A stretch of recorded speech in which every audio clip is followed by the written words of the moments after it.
தமிழ்நாடு சட்டமன்ற தேர்தல் பரப்புரை களம் சூடு பிடித்துள்ள நிலையில் அரசியல் தலைவர்கள் அனல் பறக்க பேசியதை பார்க்கலாம்.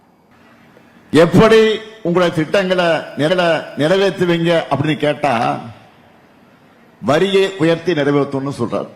பழனிசாமி அவர்களை மட்டும்தான் இப்படி எல்லாம் சிந்திக்க முடியும். அதனாலதான் பழனிசாமி அவர்களை ஈஸியா மிரட்டி தன்னுடைய அடிமை கூட்டணியில வச்சிருக்கு பாஜக. அந்த என்டிஏ கூட்டணிக்கு ஒரே ஒரு நோக்கம் தான், என்னது?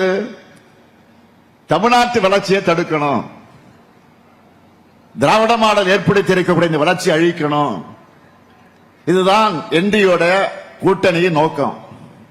அந்த கூட்டணியில பாஜக கிளைவராக இருக்கிறார். அதிமுகவை அழிவுப்பாதையில் அழைச்சிக்கிட்டு போற திரு பழனிசாமி அவர்கள். நம்முடைய குழந்தைகள் தான் நமக்கு செல்வம். அப்படிப்பட்ட குழந்தைகள் நம் கண் முன்னே சீரழியக்கூடிய காட்சி இந்த ஆட்சியிலே பார்க்கப்படுகிறது.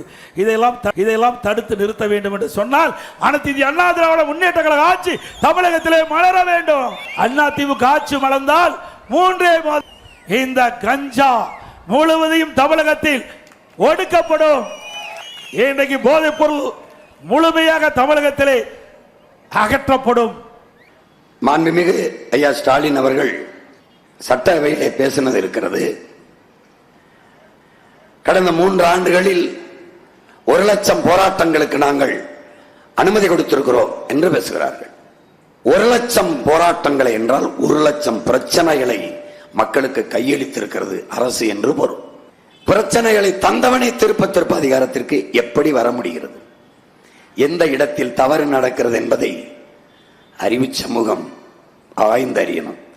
இது இப்படியே தொடர்வது என்பது ரொம்ப எப்படி சொல்றது, சகிக்க முடியாத அடிமைத்தனம், சகிக்க முடியாத ஒரு இழிவான அடிமைத்தனம்.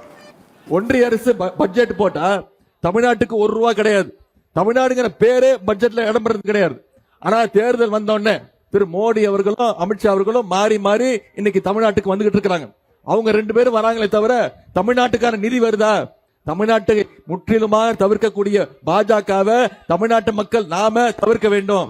இன்னைக்கு பாஜக நேரா வந்தா தமிழ்நாட்டு மக்கள் ஏமாந்து ஒத்துக்க மாட்டாங்கன்னு அதிமுகங்கிற அடிமை கூட்டத்தை கூட கூட்டிட்டு வராங்க. அப்படிப்பட்ட அந்த அடிமை கூட்டத்தை மீண்டும் நாம துரத்தி அனுப்ப வேண்டும். 10 தோல்வி பழனிசாமிய இந்த தேர்தலோட மொத்த தோல்வி பழனிசாமியா பைசல் பண்ணி வீட்டுக்கு அனுப்ப வேண்டும். செய்வோமா? நிச்சயம் செஞ்சு காட்டுவோமா?